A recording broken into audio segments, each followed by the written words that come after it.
Wait, I thought he didn't actually. Wait, are we recording? We've been recording for a minute, yeah. Oh God. Okay, might as I gotta well. be on. All right. Well, you know, I had it set up so that we could maybe do a little bit more of an organic cold. That's how you do a cold open. I actually made Yeah. that joke earlier. When Joaquin Joker Phoenix goes to hide in the refrigerator. Yeah. What a cold open! And comedy, we call this. Oh, that's where the drop is gonna happen too. I'm sorry, fam.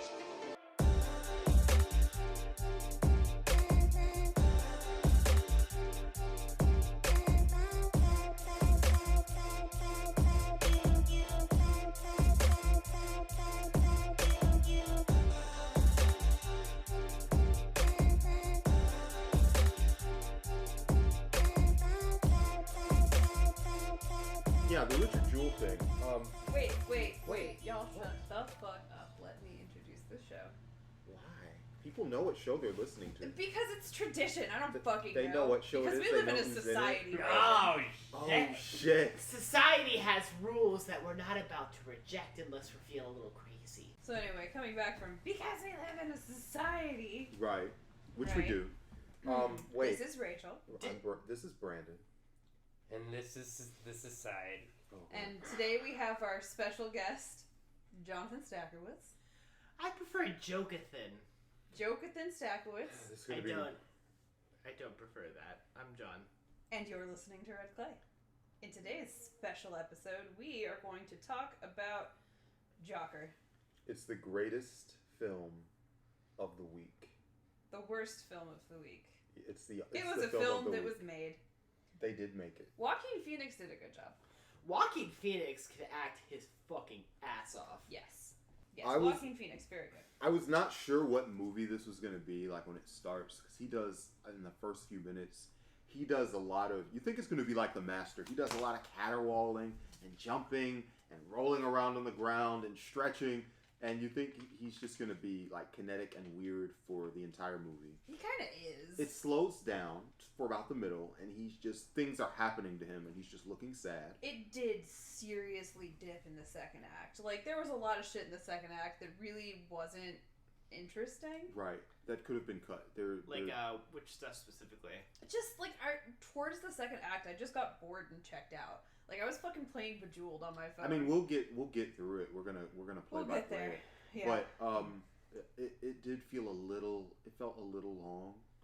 But it's also one of those deals where we're setting up his mind like a stack of dominoes. Mm-hmm. So we have to build each single domino Like each so trauma. that we can all knock them all down in quick succession, and then he can snap. It's like an Edgar Wright movie. It's like Shaun of the Dead, except with psychosis instead of zombies. It's just very carefully constructed.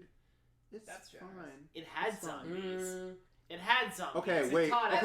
Okay, I messed up because everybody here loves Shaun of the Dead. It's every left-leaning person's favorite movie. And this movie was not radical enough, so everybody takes it as like their baby is being insulted. No, I don't to give a compare. fuck about Shaun I'm just of the talking Dead. about the narrative structure. That's all. I don't give a fuck about Look, Well, I I don't want to care. compliment Shaun of the Dead. I thought it was more well put together than this movie, actually, in a way. Okay. This movie felt like the pacing felt weirdly inorganic, if that makes any sense. Yes, it does. Like, Shaun of the Dead, like, it was a little more goofier, but it, like... I felt like things happened... The pacing was just off in the second half of the movie. It was. Well, as we talk It was about like this movie, you just guys can talk about what should be cut. Oh, God. I mean, we'll get there. Yeah, yeah. scenes. I don't know if I wrote down a lot of unnecessary scenes because I was just like not interested in them. I will say, early observation when he was showing the Notebook, I was watching it like sort of like reading in the prop notebook or whatever, and I was like, wow, this is literally just a 4chan thread, but they wrote it in paper. God, let me see if I can find some. But like, just some of the content in there was so ham-fisted. It's funny that know? you say that a lot of this is 4chan, because really I think that all of his bits are left Twitter bits. Well, it's I hope my death makes more sense than my life. Well, no, 88,000 likes. It's such a that. Twitter thing. You see the same kind of black pill bullshit on like 4chan, 8chan, brain cells, incels. Yeah. It was more the Donald for that fucking matter. It was more sort of like comedic self-effacing than you see. In Yes, those which sort is of left, places, which though. is left Twitter. This was a this was a very left Twitter Joker. Yeah, you don't see that sort of like being able to poke fun at one's own misery on 4chan. You see everybody taking. There's nothing in life that can be taken seriously enough, including your own suffering. So on to the actual movie. There I was a know that movie. one thing I noticed, the first line in that movie, by anyone, mentioned a labor strike, which was a plus for me. I Mentioned missed the that garbage one. strike. Yeah, I missed that Yeah, one. someone on the radio, I think it was some news station, said the garbage strike was happening in the city and garbage was piling up everywhere, which I thought was really interesting. And they didn't even, like, seem to, like... Usually, like, if there's ever a union strike in most mainstream movies, it, like, shits on the striking workers at least a little bit, but they were just like, no, they should be going on striking. Everything is terrible. Yeah, I mean, You might as well. I don't know if I got, like... Or that's probably This- me looking. No, there are I multiple- think the movie itself was politically agnostic, actually. I got that impression very strongly. The movie itself was politically agnostic. How political can I structurally make a movie about the Joker? Very. More than this. So what's your You could have made it. You could have made Joker a Vietnam vet who's dealing with drug addiction. Oh God, okay. You know what? Actually, I take this back. I think that I think it's not necessarily even. I said it was politically agnostic. I think it might have been more accurate to say it was radically centrist. I wouldn't don't even agree. say that because I don't think a radical centrist would ever give that much sympathy to someone like Joker. Really. I think. Like really Yeah, showing like that's the actually a good deep point. grit shit he goes Yeah, through. this is Like, too vivid. But of a it's in portrayal. defense of a white guy. I mean, and I have seen listen. centrists go to extraordinary lengths in defense But of white No, guys. but they go to extraordinary lengths in defense of like hillbilly elegy white guys. Like this is like a regular New York white guy. Well, yeah, but he was like abused as a kid. Like it's the perfect example of like every time, some white dude goes on a terrorist killing spree and everyone's just like, he just has mental illness. This guy, It's the we'll same go shit. we'll go through it, but he's super abused. Like he's abused to the point where I think someone just going at this and going like, check your white privilege, buddy. I think it's just like not connecting with the character at all. This guy I'm not really saying goes like through it. I'm not saying he doesn't do that, but I am saying most people who go through shit like that don't become Joker. Yeah, but most people who go through that shit don't have movies made about them at all. Like the Well, whole yeah, I mean he's a fictional character. right, but I know Like, we don't. Do you want to watch a movie where the guy just like suffers silently? Would that be a more leftist movie? I mean, I don't think it's a leftist movie. I heard. Well, would it it's be a? Or Zappist. would it? I'm saying, would it be a more woke movie without the? I don't think it's a woke murdering? movie. I'm saying, would it hypothetically be a more woke movie without the murdering at the end? Like, would you just like to watch a movie that's like The Florida Project, where your protagonist just gets shat on and like To be fair, we I live in a didn't- society? I didn't want to watch this movie in the first place. And then y'all said you were going to go watch it together. And I was like, well, fuck, if y'all are going, I'll come too and we'll do it for the pod. Well, I thought you were going to see a different movie while we were watching this. At least No, that's no, what- my... We'll So step attention. back a little bit. So Yes. the story of how we got to this movie in the first place. And which- we're clearly not completely sure about how this happened. Yes. Right. And so Joker has been very in the media, obviously. You all Yes. know this. Our fan knows this. And we were talking about that terrible review, that reading series we did. Mm-hmm. And I established up front that I refuse to give this movie my money because I don't want to encourage them to keep making Joker movies. Oh, the cat's out of the bag. It made like $1 billion already. Yeah, I know. But it's like, I divest. Okay, I divest from things I don't like. So what we did instead is we get to the movie theater, and to Wait, be can fair, I- this is a theater Yes. that doesn't give a single fucking shit. But we all decided, well, we didn't all decide. I got everybody's tickets, and I bought them for the Addams family instead, so that we could see the movie and not get in. But the theater we were in didn't have the theaters themselves labeled. we were standing in the center trying to figure out which theater it was in, and I just saw a kind of skeevy-looking white dude walking into a theater, and I was like, it's definitely that one. And lo and behold, I was correct. Yeah, so like we I was successfully snuck in. Like, I was standing in the atrium for, like, 5 minutes, like, just trying to figure out which one I was supposed to go shoot up, and, you know, Rachel texted me, she's like, it's this one. So I actually do want them to make more Joker movies, No. but I bought a different ticket because the deep principle I have that stealing is cool. It's Gotham City.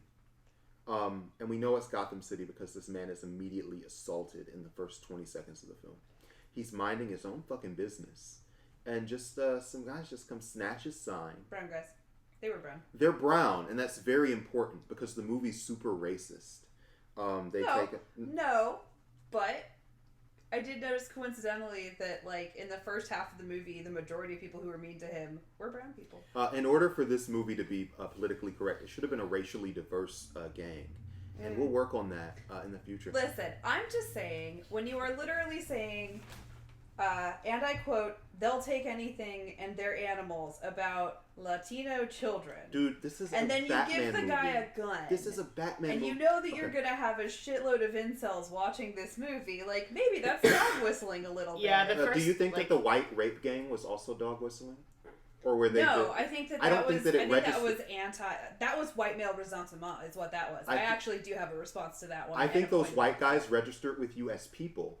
And No. that the gangsters registered with you as caricatures. No, actually. The white guys registered with me as predators and threats, if you want to know the truth. But no, like... Okay, so did the gangsters register with you as victims? No. Okay, what did they register with you as? I was categorically in favor of killing the gangsters. Or not the gangsters, sorry, of killing the rich white guys. I know, but you weren't in favor of killing the gangsters that robbed this clown. No, they were children. So they were, but were they victims? Well, no, but they didn't die either. He didn't go kill the kids. Okay, good. Why are we... I'm just saying, I just find it strange that like, it's... The first thing that happens is this dude gets this shit kicked out of him by a bunch of, like, brown children who look pretty Latino to me. And then, literally, his coworker, before giving him the gun, says they'll take anything and their animals. I quoted this. I wrote this down. There's also the scene, like, the very first time he points the gun at anything, it is at the TV with, like, the all-black band on it. Like, there was some dog whistling. I don't think there was any dog whistling. If you're listening to this and you've ever watched any Batman media discussing criminals, or just discussing life in that city. Well, I mean, all Batman is propaganda, but... Okay. Anyway, he gets his ass kicked right off the bat. His sign is stolen. They break it off over his head. He's in the rubbish. Mm-hmm. And then they go, Joker, a film by Todd Phillips. And he's totally miserable. And yeah, that's how the movie starts. Yeah, it was a really sad opening for a movie called Joker. I thought it was hilarious. But like, but the reason why I brought attention to that opening was just because, like, it's that very nihilistic, violent, chaotic world where anybody can do anything.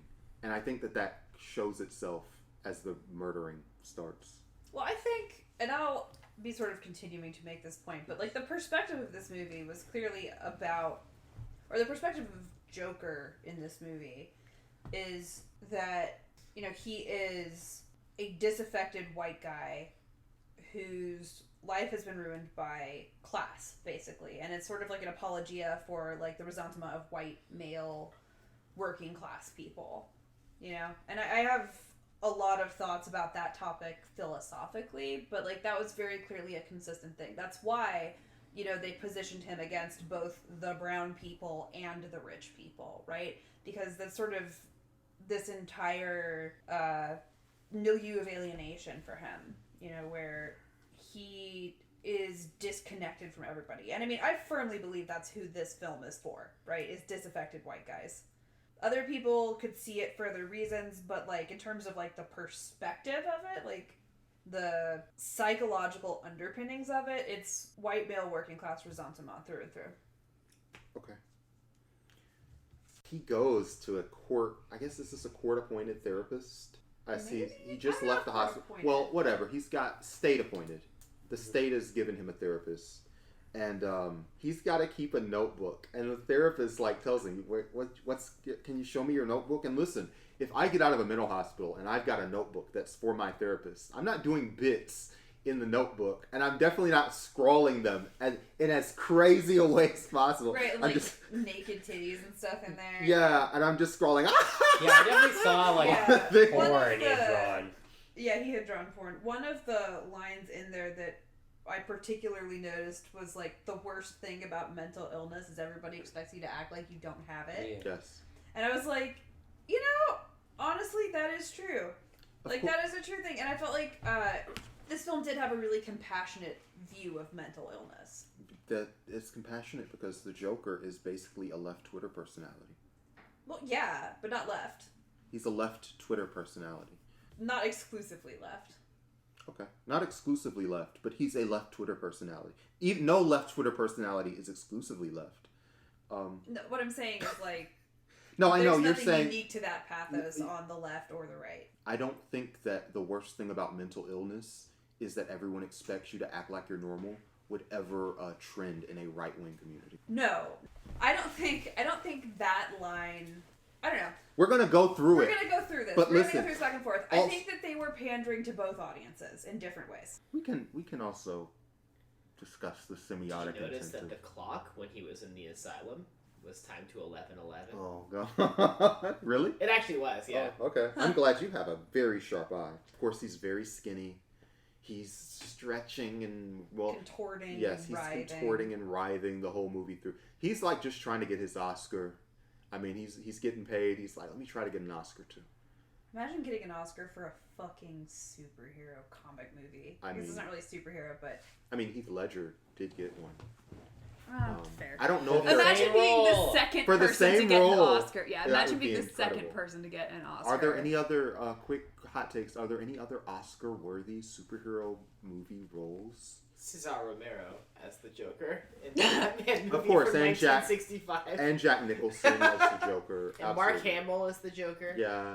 And eventually Mark Maron as the Joker. Yes. Next time. There's like, so much freaking crime in the city. 5 more years. We'll do this again.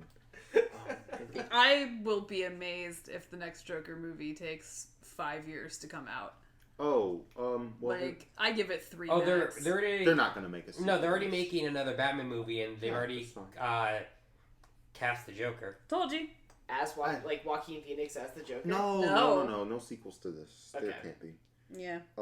No. So, anyway, he Yeah. washes Mommy, Yeah. and Mommy is disapproving and tells him that he's, like, not funny and can't be a comedian. That was so funny. Just the way she said it. Like, literally naked in a Be bathtub. comedian if you're not funny. Yeah, just, like, not even mean-spirited, just No, perplexed. you're not funny. Yeah. So And then after immediately this- after that, he's dancing around naked with the gun. and of course the gun causes him all kinds of No fucking- shortage of misery. Of course. Yeah. Yeah. Where This movie was actually entirely funded by a Beto O'Rourke slush to prove the gun crisis in America is as bad as he says it is. I have a take on which political candidate is funding this. But, Okay, which political candidate actually, is funding this is going to line completely up with you, but this is clearly a Pete Buttigieg funded movie. I was gonna guess you were gonna say our mayor. This is You just really like dunking on our mayor. I love him. This just in, Brandon hates the gays. Yeah, well, look. Canceled! They've had a lot of wonderful contributions to society, but this guy... Canceled as Not hell. Not one of them, I gotta say. Canceled. Yeah. Ryan, make sure you put in the canceled sound bit. Canceled! Currently. A stamp on it. He gets called into work. The boss says, "Hey Arthur, I like you," which is just never a good sign. Whenever your boss calls you in and is like, "Hey, I like you," you're fucked. Well, no, I guess after that, next thing is where he goes to the kids' hospital, which was its own clusterfuck. Yeah. Because after that, he goes to this hospital to perform for children with a gun and drops it, and that's sort of like the last straw that gets him fired Right. from his It's hilarious. It's maybe the funniest part of the movie. Yeah. Just the core comedic, like, if that part had just been cut out of the movie and it was just that 45 seconds of he's dancing, he's doing with the kiss, and then the gun tumbles out of his pants or whatever and it hits the floor. And from that point on, it's hilarious because there's a dark suspense to it. And really like the pure comedy of like, there's a gun, it's on the floor. What's going to happen? There's so many children There's kids, around. they're everywhere. There's a Knock, nurse. knock, who's there? What's going to happen? Right. It's the police. And like his idea was like, in that scene, his idea was to keep dancing. Yes, so he continues dancing while looking at the gun. Then he kicks, and the gun, it goes across the floor. So everyone's like, oh no! Is it going to misfire? What happens? Squealing like they saw a rat. Right, and then he goes and he picks the gun up, and he like hides it in his jacket, and he smiles, and he looks around like, you guys, and he puts his finger over his mouth like, you guys didn't see this, right? And he's just like rocking it like it's a baby. The adults, of course, are insane, like concerned with horror. Horror is the right word. And the kids are like treating it like it's a bit. I mean, so one of the kids makes a little finger gun at him. It's so... The finger gun was a recurring motif in this one, which brings me around to a question that I actually did write down and do want answered. Is it still a Chekhov gun if it's a finger gun? Absolutely. Yeah. It's Chekhov finger gun. It depends on whether or not you believe that his neighbor lady was in fact killed by him. I don't think she was killed. Okay. I don't. I also think this is one of those things where it doesn't matter whether she's killed or not. Like, I don't think thematically it means anything. I also don't think the finger guns actually mean anything. A motif is not depth. Finger guns, like someone will write an essay saying the finger guns symbolize frustration that isn't truly acted on. So she's got the kid and she's miserable and she goes, and the kid, he's in the hospital, so he's got his own misery. And he goes, and so maybe it's just a symbol of whenever you're sad, but you can't fully act on it. So, but then when he uses the real gun, it's bigger, it's louder, it has more meaning. But it doesn't really mean that. But I believe that now because you just said that. Yeah, you did sell it in a very convincing way.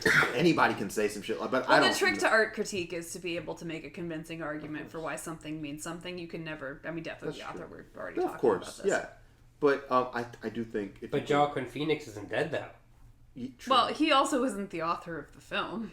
Well, boy, as a character study, I might get... I mean, we would talk about his psychology when discussing this movie, right? Joaquin Phoenix is sort of an author of this film. Because the movie is just him. Like, the camera never leaves him. That's fair. Yeah, and I mean, I think that kind of works. Like, I mean, he drives the movie because there is not a single scene where he's off screen for more than, 30 seconds. If even that long. Maybe not. Is he ever off screen? We'd have to have a Bechdel test for Joaquin Phoenix. Are there two characters that are on screen that don't talk about him? I don't know. I definitely, when he meets Zazie Beetz in the elevator, I was like, oh, she's going to die. Just because she seems so disposable. It was every figurehead token romance of a disaffected character in one of these movies you've ever seen. Yeah. There was nothing to even discuss or analyze about it. She's the woman. She's going to fuck him. That's just what's going to happen. So she laughs at his jokes, even though they're not wildly funny. Although that one was funny. The first one where he's like, "Maybe I got a gun. I'll come over later." That was no. That I was did laugh. actually that was I a did good laugh. line. Yeah. Yeah. Because there's a point where she says, "Were you following me?" Yeah, he was doing some just sort of casual Saturday morning stalking, and she noticed. Yeah, and he's like, "Well, I've got a gun." She says, "I thought somebody was going to come in there and shoot the place up," and he was like, "Well, I have a gun. I can come back later." And it was a great cross of the best jokes are character based, so it was both perfectly in character and incredibly awkward and funny. It was just like a swish. I don't know if that was good enough to get you laid with Zazie Beetz. Well, it was a delusion, though. That's the whole thing. Of course, yeah. I think that part was probably a delusion.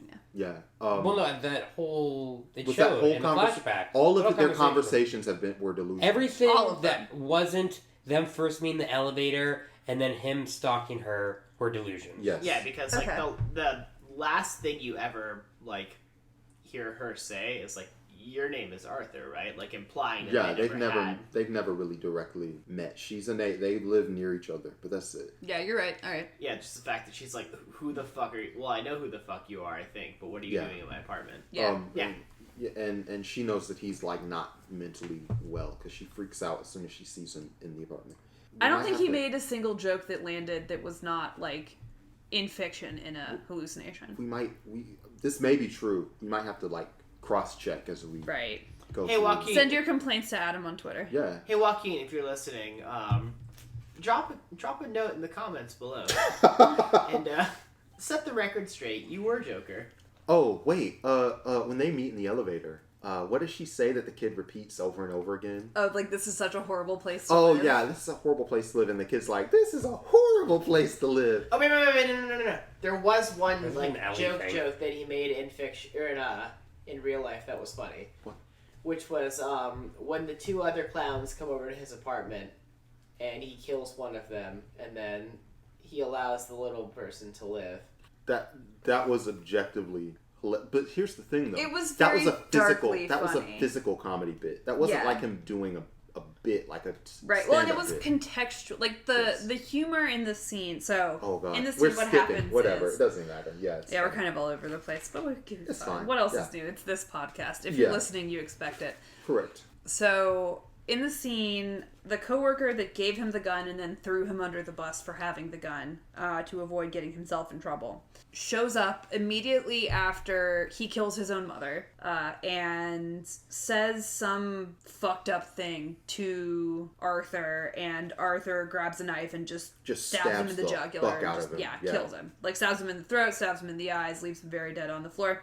And his other coworker, who's a little person, is panicking and Yes. freaking out. And, like, am I about to die myself? And that whole deal. And so and then he says, you wipes were the the blood only off one his who was face. nice to Yes, me. you You can go. And so. So he tries to leave, and he gets to the door, and he the can't. lock is too high. He can't reach the deadbolt, and there's this really extended shot of him struggling to open this door while Joaquin Phoenix is staring at him. And I will say, it was funny, but it was funny because it was so fucking absurd that, you know, your friend behind you, or not your friend, but your ex-coworker behind you just killed your friend, and now you have to ask him to let you out. But like, when I talked about suspense being comedy. Incredible suspense! The suspense of, is the guy gonna kill him? No, that scene was fucking brilliant. Was it nothing. coincidence? Did he set it up like that? What happened? Right. So, is he gonna reach it? Like, there's so much suspense in so many parts. And so when he finally goes over to him, and so Joaquin, like, looks at him, he's basically just stretching out the bit. The Joker is actually a hilarious physical comedian. His bits, like, when he's just talking, are not, like, they're hack bits. But his physical comedy is off the charts. So he goes over there, he rubs the guy's head, he kind of goes back and forth a little bit, then he finally opens the thing. It's so great. But even before that, like, the part of that scene that I was talking about in particular was the part where, like, he's, like, the other, like, coworker is, like, walking towards the door, just sort of, like, skittishly, like, is this guy for real? Like, is he about to kill me too? And then, like, you know, Joker's like, ah! Like, he's like fucking with him. He's like, I got you. Yes, and he's he goes, like, nah, I'm just playing. There were a couple of scenes like that too, where he actually became kind of frightening, but comically frightening. Yes. You know, Because, like, I mean, that's the point of the character. Yeah, I know, of course. But, like, the- where he really nailed it. That's you the know? point of the character, but interpretations of the character don't always do it well. That is true. So usually like, you get a lot of slapsticky, goofy Jokers. You Right. don't get a lot of Jokers who are both funny and frightening. Right, exactly. And so usually he just, like, shoots someone and he goes, but, like, just the tightness of it just being in funny situations was great.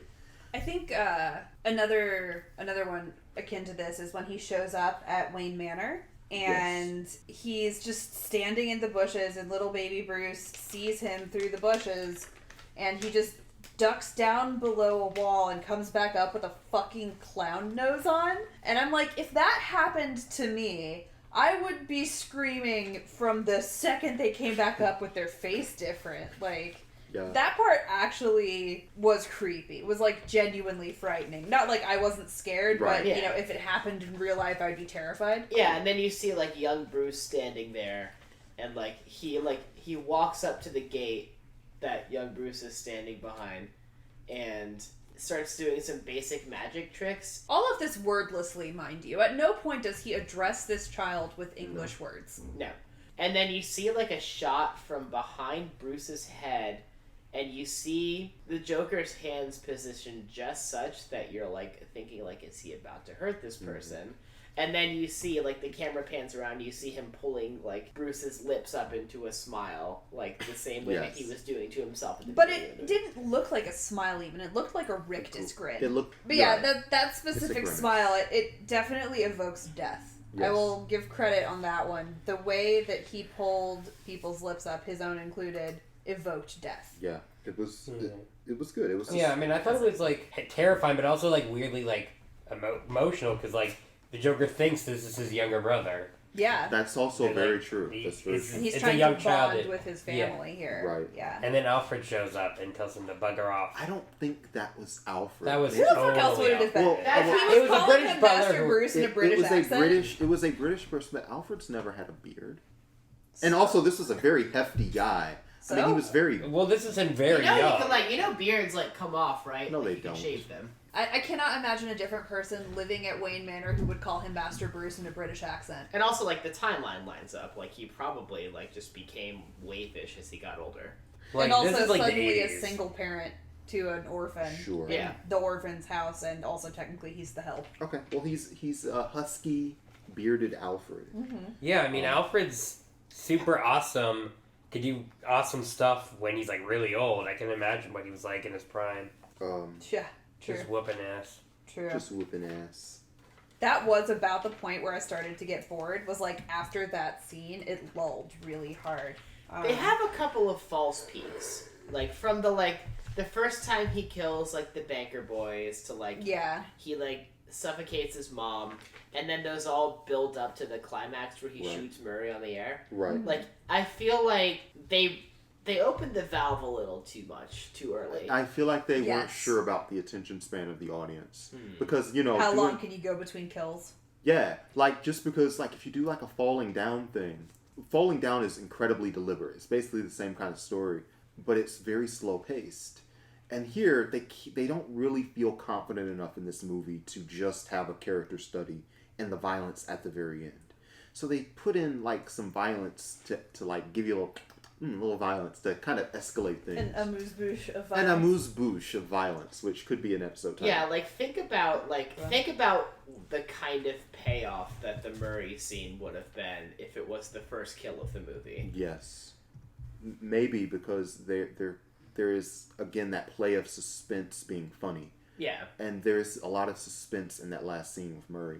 Let's go back, though. Let's talk about these guys, because they're kind of the inciting incident of the movie. The French fry guys? On the train that he kills? Yeah, the train guys. Well, I think that the guys are the people he kills, but really they are sort of an avatar for the 1% and sort of the bourgeoisie. Why are there so many rape gangs in movies? Like, I don't know. Because rape creates a sense of tension, and people don't consider the fact that traumatizes women who have been raped. Because it's easy, and people are lazy, and they don't take sexual assault seriously as something you can't joke about. Just following people around. Every movie, there's that happens though. That's real. I know, but like in every movie, when there's somebody that needs to just be beaten up, you're like, oh, that's the symbol. It's almost like people in positions of power like to use the trauma of marginalized communities for entertainment or something. You don't say. Or something. Or society. And of course, these guys, they're the worst. They're, I mean, from a storytelling perspective, they're equivalent to the guys that beat him up in the beginning of the movie. They harass this woman, and Joker breaks the harassment just by, he cracks up laughing. And so it's so weird, this guy on the subway late at night is in full clown makeup. Well, he doesn't break down laughing, he has the condition. I don't think he brought up in the podcast, which I thought was actually probably the most interesting thing in the movie. He has a condition where he laughs. It seemed to me like what he had was Tourette's that took the form of laughter. Like, I'm not going to diagnose somebody from a fucking movie, but that if I had to, like, guess, my diagnoses would be Tourette's, schizoaffective personality disorder, antisocial personality disorder, and maybe a couple of other things. But the laughter, I think, was Tourette's. It seems like, which of those would have come as a result of, like, blunt force trauma? Because it seemed... A lot. Because that was obviously, I mean, we'll come to it, but that might have had a role in his development. And these...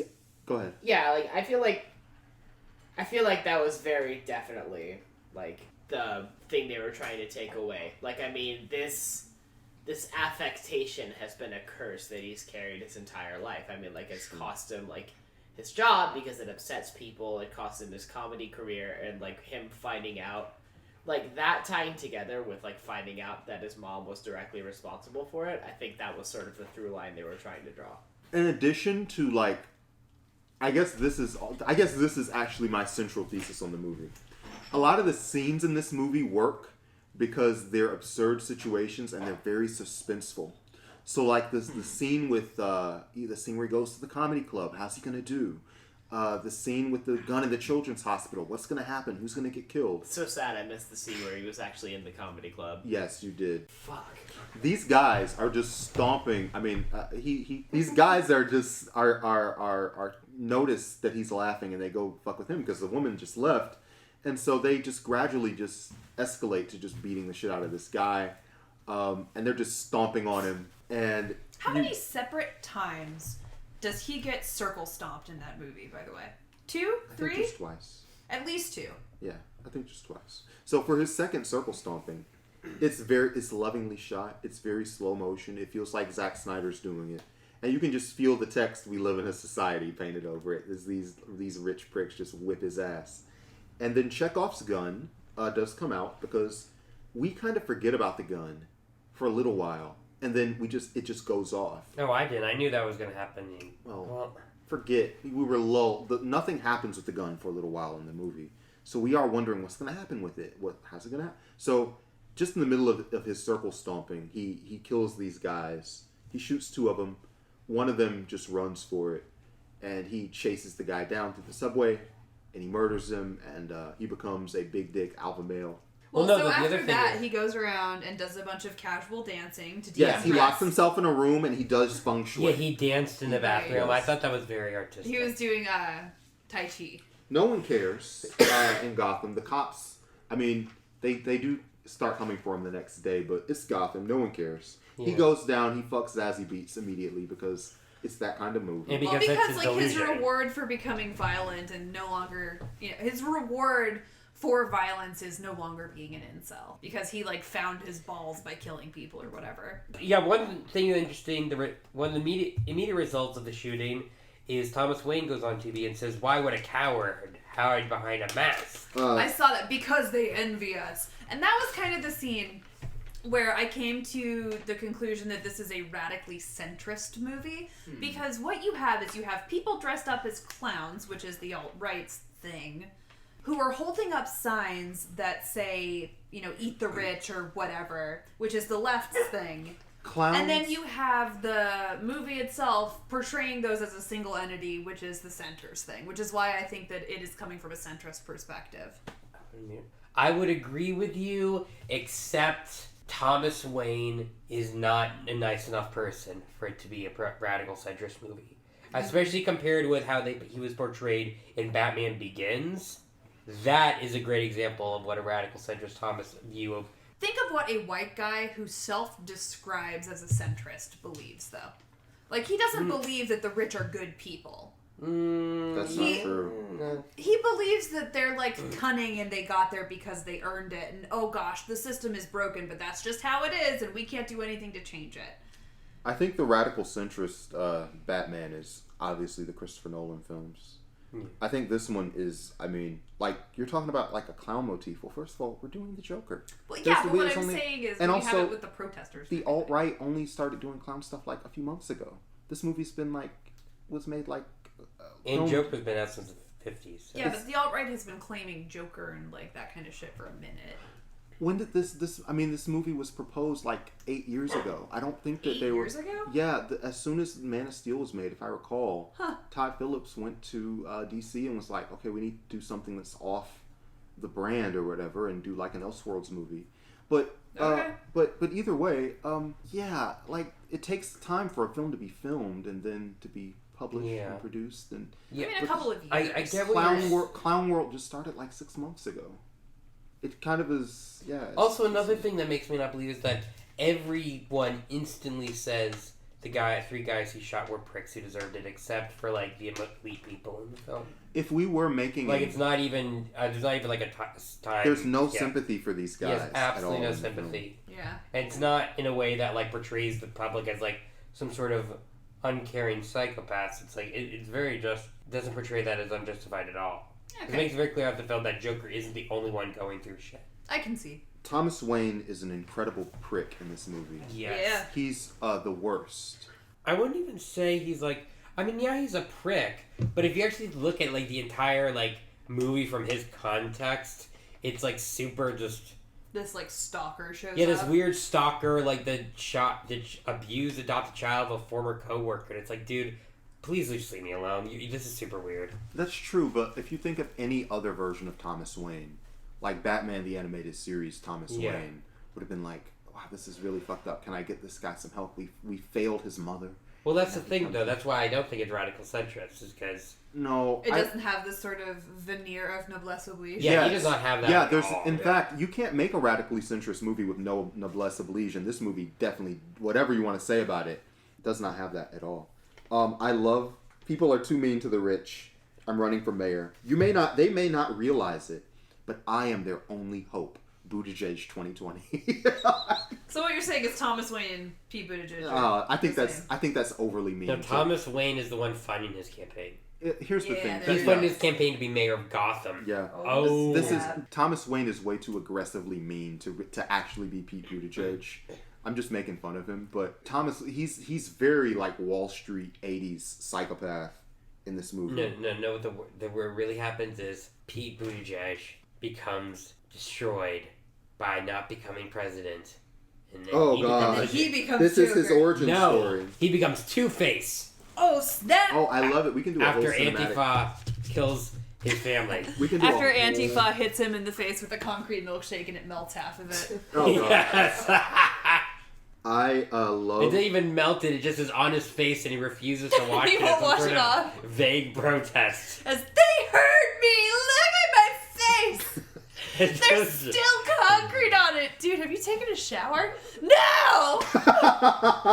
I cannot wash Antifa's sins off of my face until they have been taken to task. Yes, you can. It really wouldn't be that hard. He goes, and speaking of the political philosophy of this movie, he goes to the therapist, and the therapist is like, listen, I've got bad news for you. There's no more money. Funds are being cut all across the city services. She literally says they don't give a shit about They you. don't give a shit about you, and they don't give a shit about me either. This cannot be a radically centrist movie because the plight of social workers just would not even be nodded at. It wouldn't even enter that worldview. I mean, centrists, love public service Your workers. centrists are a lot cooler than my centrists. I gotta tell you. I've never heard a centrist talk about specifically social workers. Well, not like specifically Or social what workers, but they talk about, in the abstract, people who work for the government, or, teachers, or people who are in sort of This is helping true. jobs, and nurses and stuff like Yeah, that. but those are they do. certain... Those people are all troops to them, you know? Yeah, but this Wait, was not say- someone portrayed as a troop, though. This is No. portrayed as someone who's angry and bitter. Who's given up. They're like, oh my god, I just realized they're like the left-wing version of anti-war troops, but applied to the troops of radical centrism. Wow. Oh. That's a spicy one. Okay. But This is the equivalent, it's radical centrist equivalent of that for a social worker. But he says in a very maudlin way, now that this news hits him, but how can I get my medication? How can I get my medication? And it's just like a campaign ad or something, and he's very sad. I think we'll talk about it more when we get to the end of all of this, but this is like, if somebody gave you money and was like, you have to make this Joker movie, you can make as many overt political messages as you can, but it also has to be a movie about the Joker. If you were on the left, this is probably the best that you could do. I don't... No, I also If you're wanna in- bring- I don't You're think in the this belly is of the machine. speaking to the left. If- I really don't. No, I think this is intended for, I think it's intended to make $1 billion, but well, yeah. It- But no, I don't think it's specifically for the left or for the alt-right, is what I'm saying. When I say it's maybe it's not radically centrist, it's at the very least politically agnostic. I think when you have riots in your film and they're not condemned, So, on that sort of looking the other way about the riots that erupt at the end of the movie, yeah. I feel like they kind of undermine that part a little bit. by showing like Bruce Wayne as he was, like juxtaposed with it at the very end, just sort of like, oh, this person's gonna step up and stop all this chaos. How perfunctory was the murder? I mean, here's the thing. In Batman vs Superman, Zack Snyder did the death of the Wayne family, and it's just in terms of like the movie was bad, but just in terms of the art of the sequence, the bullet, the pearls come flying off. He snatches them, and they go tumbling into the gutter one by one. So he's got to do this, and he just makes it as fast and perfunctory as possible. And I don't think he was in charge of that. I think they made him put it in because he does it in such a way that's just like, okay, let's move on. Like, well, also, I mean, Bruce Wayne wasn't the important character in this film, so. But let's talk about the film. Adam, where do you want to take us?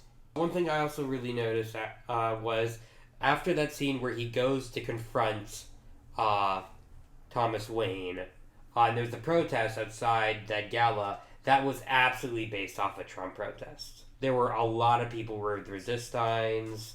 There was an effigy of Thomas Wayne that looked a lot like an effigy for Donald Trump.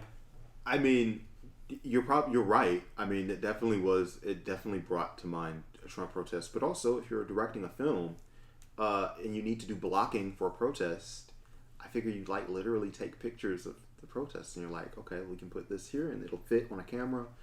I mean, yeah, well, that's part of why I say that this is sort of politically agnostic, is because I think that for that, like you said, they're just literally using the imagery that they have available in the current, media environment. He goes to visit his mother in the hospital, and the cops are just brutal pricks. He's like, they're like, we want to ask you some questions. We couldn't find you. We talked to your mom, and he's like, my mom's in the hospital, and they're like, yeah, she was just wilding out, man. And he's like, she had a stroke. Was that after you guys talked to her? And he was like, man, I don't know, man. I guess we fucked her up real good. Sorry about that. They definitely beat up his mom. Yeah. Well, I don't know if they beat her up or if they just yelled at her until she just, and of course, she's also such a, in some capacity. Yeah, and she's also such a nervous personality anyway. So when they're like, in connection with this serial murder, and she's like, oh no, and then she just has a stroke. I don't know. We don't know. But they don't give a shit is the main thing. So he's killed these guys, so he's a tougher guy now, obviously. So they ask him, don't you have this thing where you laugh just uncontrollably? Is that like a bit? Are you doing a bit? Yeah, is that real? Is that real? It's the boy who laughs at everyone. The worst part of having mental illness is everyone expects you to behave as though you don't. So he is like, he's smoking, I think, and he throws the cigarette down. He's like, what do you think? And then he just turns around, smack into the fucking wall. There's a little clear door or whatever, and he just completely undercuts him being whatever kind of badass he was trying to be. And he's standing there awkwardly trying to open it, and one of the cops is like, hey, dude, that's exit only. And then someone else comes to the exit, and he's just like, he goes through. That was good. That was good comedic timing. The scenes in this movie are great. Like a lot of the scenes, not the whole. He directed The Hangover, which is sure. As a collection of scenes, it's very good. As a film, it's not as good because there's no suspense in where any of this is going as a piece. Like, he's the Joker. He's going to become the Joker. You know who Bruce Wayne is. You know who Thomas Wayne is. It's like Rogue One, where it's like, oh, they're going to die and they're going to get the plans of the Death Star because that's why they're telling this story to begin with. Yeah. Right. Much better than Rogue One, though. Yes, I agree. I didn't care for Rogue One. Well, actually, yeah, this movie's better than Rogue One. They didn't really have any good characters to latch onto, so I didn't care when they died. Yeah, and this movie, at least, like, you can say what you want about it, it is like a corporate product. But for a corporate product, it does have a vision. I mean, it does have there's a strong actor behind it. There is a strong visual direction. There's something to it, whereas Rogue One is just like a soup. It's just... Yeah. Here you go. It's just a series of dopamine hits for anybody who's willing to watch it long enough. But that doesn't relate to this movie particularly directly. Remember Star Wars? Remember Star Wars? I'm gonna come. Speaking of coming, it's just so easy for mediocre people in comic book movies to get relationships. It's just easy. So he goes in the hospital, and of course Zazie Beetz is just there with him. Just not really. I know. We don't, but just in the moment, we're thinking, wow, she really put on for this guy. And they play his bits on the TV, and the especially because her kid is not there. Not there. Leave him with the babysitter. My man is in the hospital, so I gotta go support him. They play his bits on TV, and the host just shits on him. They're not terrible bits. I don't remember what they were, but they were just like, oh yeah. They were almost like setups for someone to dunk on him. They're self-effacing left Twitter bits. Well, it's like, my mom told me I needed to get a job, but that's crazy because I'm a comedian. I've always dreamt of being a comedian, and people laughed at me, and who's laughing now? Nobody's laughing now. I felt very silly when Murray did the joke where he's like, oh, there's the garbage strike. And my son was like, where are we going to get our garbage now? And like, I actually laughed at that one. I'm like, oh, wow. That's bad. That's what happens. That's what fatherhood does to you. Terrible. Gosh. Wow. This guy, it's funny. Here's my other take. They thought that this guy would just be fixed by turning to the Lord. And that would just solve his problems and give him hope. What he actually needs is a podcast. He obviously just needs someone to vent to. He needs some friends. So you just go out there and talk about society. You talk about your not getting your meds and shit. You get a Venmo account. Yep. You do fucking Chapo Joke House, and you just... I would love it if we could do Chapo Trap House for money purposes. Oh yeah, the thing where he fully gets the full Joker, his whole get up, and he's doing the stair dance, and then the police see him at the top of the stairs, and then they run down and chase him. That got on me. Because, okay... And he runs to the... If you establish in fiction that there's, hundreds of people running around in the streets dressed up like clowns, how are they going to know that clown specifically was him? Well, they might have followed him from his house. Yeah, they followed him. He was also wearing a pretty distinct purple suit. Yeah, that's something that not a lot of people could just have. But then they lead him onto the train, and then he gets in with the other protesters, and they beat the shit out of the police. Yes. That was the one laugh. Every single one of us actually laughed in unison when the cops were getting their asses kicked. And then the one guy, I want to believe the one guy in front of us was just like, that's not funny. Yeah. Maybe. He was the radical centrist. But afterwards, as he's getting beat up, Joaquin Phoenix slides in front of the cop, and he fucking dances on him.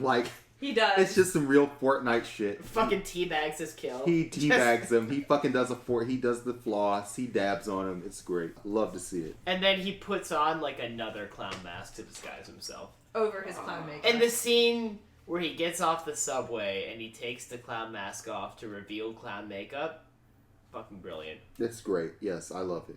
I feel like the entire protest angle of this thing was really built around giving him an escape from the cops. Basically. I feel like they needed something in that scene. What if there's a protest and everyone's a clown? Let's go back and let's write that in so that it's built up through the movie. Not too much time you spend on it. Just going, there's a clown protest. There's a clown movement. Thomas Wayne calls the people of Gotham clowns for being not that was sad a little on the bright red nose, but yeah. I also feel like Thomas Wayne would definitely be on Donut Twitter. I also like how he called. Oh, it's a long story. I'll have to explain it to you. Did anybody notice that Thomas Wayne exclusively called people pal? And yes. then at the scene right where he's about to get shot, he sticks his hand out at the gunner. He's like, "Pow!" Yes. And then I did notice he that. dies. Yep. And then pow. So, after he escapes the cops, he goes to Murray's show. Murray's booked him because it got a great reaction, and Murray is obviously going to go dunk on this guy live. Murray booked him. Sounds a lot like Murray Bookchin, and It's something. Yeah. And like Murray Bookchin, I don't like him. Anyway. I would love to hear your Murray Bookchin. No, but not today. That's not maybe today, for a but different not in this pod. episode. Right, exactly. Okay, so he goes on Murray's show. And that's what I would say. He became kind of a badass. The second he walked on stage, it was like he had found himself. Yes. And he was actualized as a cohesive person in the form of this maniacal murderer. I would say when he goes up, before the cops get him, and he's just dancing, he's the Joker from that point on. Yes. And that's maybe the last 15 minutes of the movie. It's an origin story, but he definitely has his full swagger in the end of the movie, and you're not really sure that he's going to be able to pull it off but he's Joaquin Phoenix, so of course he does. And it's not a complicated role. Whatever. He's a dude in a clown makeup. Speaking of which, you book a guy for your show, and he's a comedian, but he shows up like in a complete mask thing, like especially when you see him in the beginning, and he's just a regular hack in a thing, and now he's got a full get-up. It's terrifying. And they're also surprised the comedian shows up in clown makeup. Yeah, it's a lot. Like, it's imagining like if we're holding like a women in podcasting festival and we get Rachel, but she's dressed up like as a microphone. I'm ready. But that does sound like something we would do though for the show. Of course, we it's would a great probably bit. do this stuff. Which is why Give me 100 additional followers. This will be, if you bring our follower count up to 200 followers on Patreon, or 200 patrons on Patreon, I will go to some convention that matters dressed as a microphone. And you need John to go with you, and he'll be dressed as some kind of accessory, so that you guys Like a can speaker. do. As a Like, speaker. and every time you talk, I'll you'll be just like scream whatever she says. I'll be like a podium and just carry it horizontally over my shoulder. Brilliant. and this would be great because Rachel will be saying things, and you'll just be repeating them more loudly. Very So, feminist. Right, you will be a huge success by the time that you leave this Women in Podcasting Festival. Yeah, I'm You'll doing be the great star. at this. I'm doing great at this bit, actually. Exactly. Yeah, it's amazing. I'm so funny. He comes down for this whole thing, and this is another. You know what? When you said that this was the director of The Hangover, everything clicks for me now. So he's been practicing this bit that he's going to kill himself on Murray's show. So he goes knock knock, and he pulls it out and he blows his brain out. So he goes to Murray's show and he sits down and he's like, "I've got a joke." Sorry, he does do that really creepy kiss with that other doctor. That just I didn't. Here's the thing. Well, let's talk about reads on the kiss. Rachel, did you get a read on the kiss? I thought he was just doing It was Bugs just Bunny. like a slapstick Bugs Bunny thing. Yeah, I didn't read too much into that. I mean, like, don't get me wrong, like, that shit's not okay to actually do. Right. But it made sense within context of his character And and, that- the Yes, time but it period it just- was set in. Yeah, like Yeah. as a period piece, it makes sense as being the sort of like the sailor who comes home from World War II. And that like, woman- picture. And like we're just keeping it real about like the mechanics of the comedy.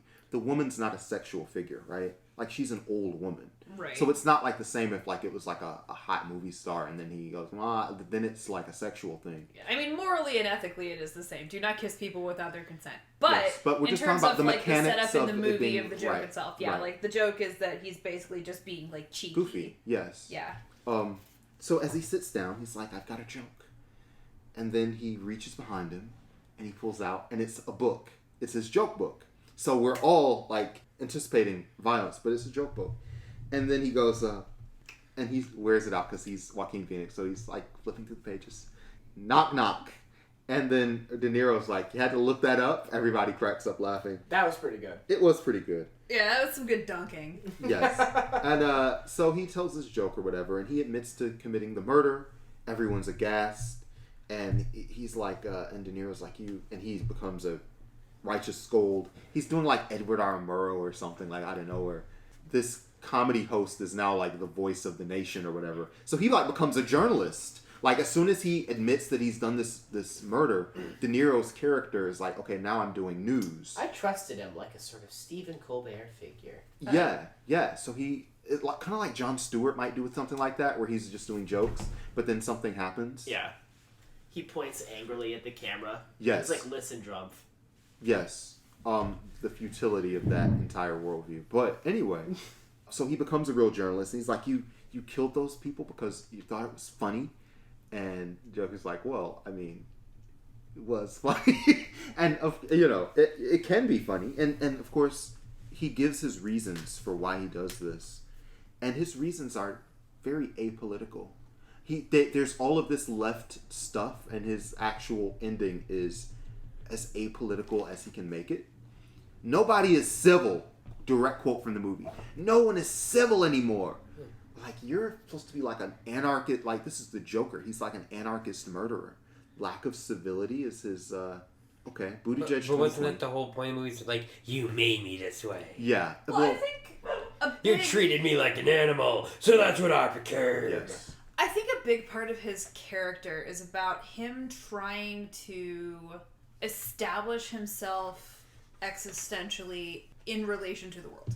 And so he is using these reflections of himself to create a sense of self, right? He's very depersonalized from his own behaviors. And I think for him, the reason that he says he feels like he becomes real after he kills these guys is because it's the first time the world reacted to him, right? He's coming from this place of being completely ignored by society and bottom of the barrel in terms of anyone's priorities. The only person who really knows he's there is his mother, and she's shitty, and he's desperate against this alienation and trying to find a way to connect with the world, which for him ends up being through murder. Right. So, does this film support him? I think it sympathizes with him. Yeah. Okay. Yeah. It says, I think that's fair. It's not good, but the film says if his life had been better, he wouldn't have been pushed to this. I think it was a big undertone to mention.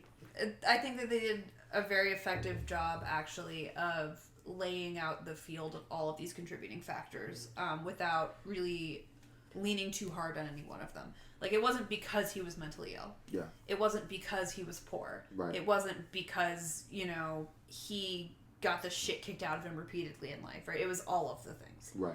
It reminded me a lot of BoJack, actually. That's a take. That's a take. The Go BoJack Joker. I love it.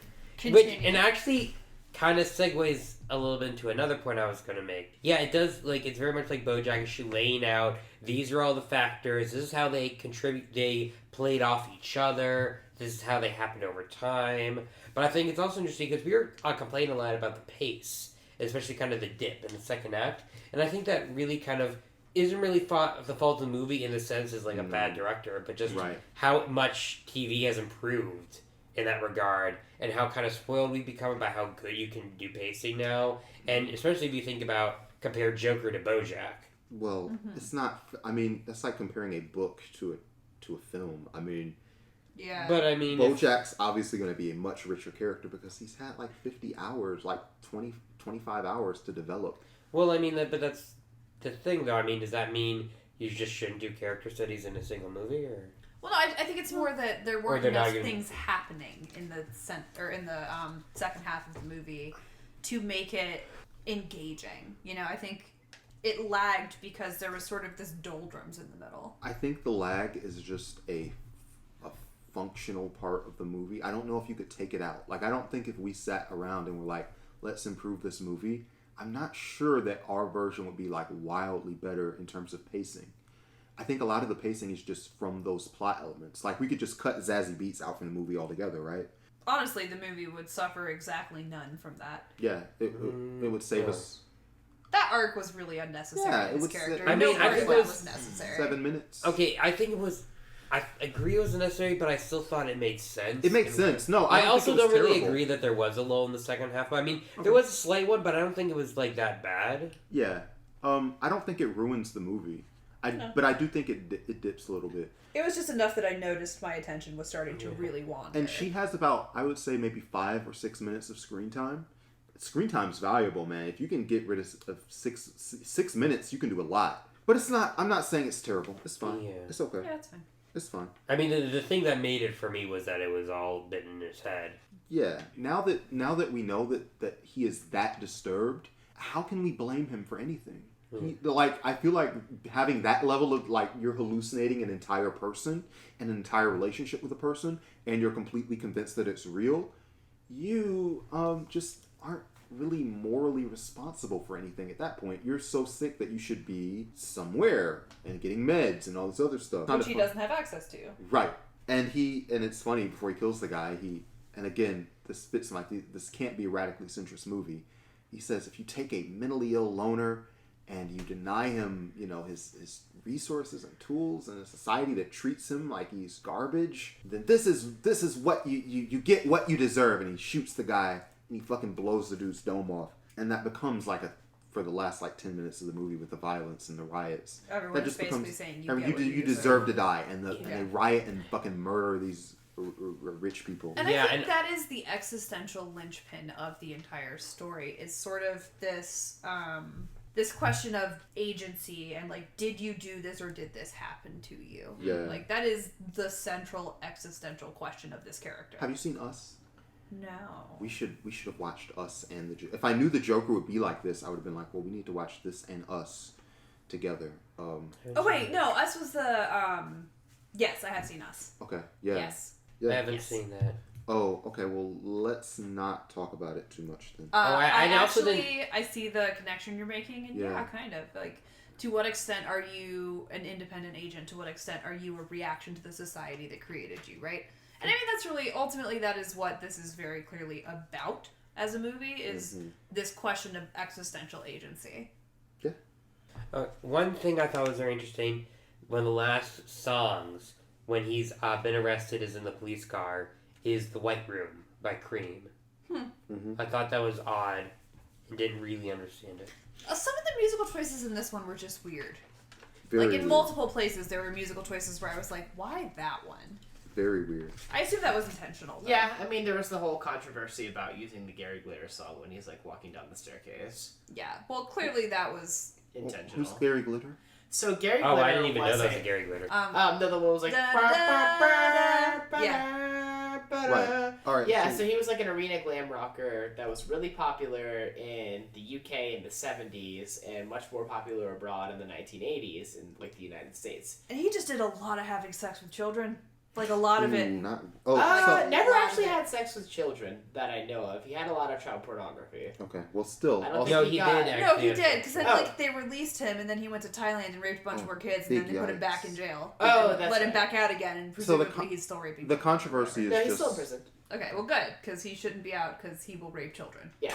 I was actually reading about him like 20 minutes ago, which helped a lot. So the controversy is just that he's materially supported through being in the film. Actually, on that one in particular, Gary Glitter is not receiving any of the royalty payments for the use of that song in the movie. Oh, that's good to know. Yeah, he sold the rights to Universal Music Group, and so they get things like. That's fine. Yeah. What are we mad for?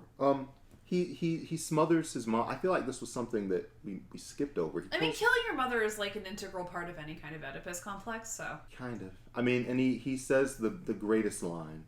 All my life I thought my life was a tragedy, but now I know it's a fucking comedy. And it just seems like such a pointless. It's like, you're smothering me, Mom. Yeah. Now I shall smother you back. That's a great. Like there were so many lines like that where they just really, really wanted it to be Meme the bait. next. Why so serious? Yeah. Nothing's ever gonna top that. I don't think That they was- tried. They did try. They did try hard. Not that hard, but they did throw in a couple of meme bait lines. Yeah. Lots of they were trying for their. Are you talking to me? Yeah, definitely. And as he smothers his mother under his pillow, there's an intense fucking zoom on him, and it's like if y'all have seen Les Mis, where Anne Hathaway is just belting and she's the camera's just uncomfortably in her face. Well, that's every singer in that movie. Yeah, that's how the movie shot. But Yeah. Anne Hathaway just has a big face. That's how she always appears. But yeah, it's so close. You just expect him to turn right into the camera and go, we live in a society. It's just so much that kind of movie. I mean, I would say as sort of an absurdist piece, it's interesting. It reminds me of The Stranger a little bit in that capacity. Sure. Like, Joker in this film is very akin to Marceau, at the risk of sounding as pedantic as I am. But yes. That's why I say that the central linchpin of this is the sort of existential question, is because, I mean, almost very close to beat for beat, actually, the similarities between this character and Marceau are really strong. The difference being that at the end, Marceau dies a pointless life after having killed this guy.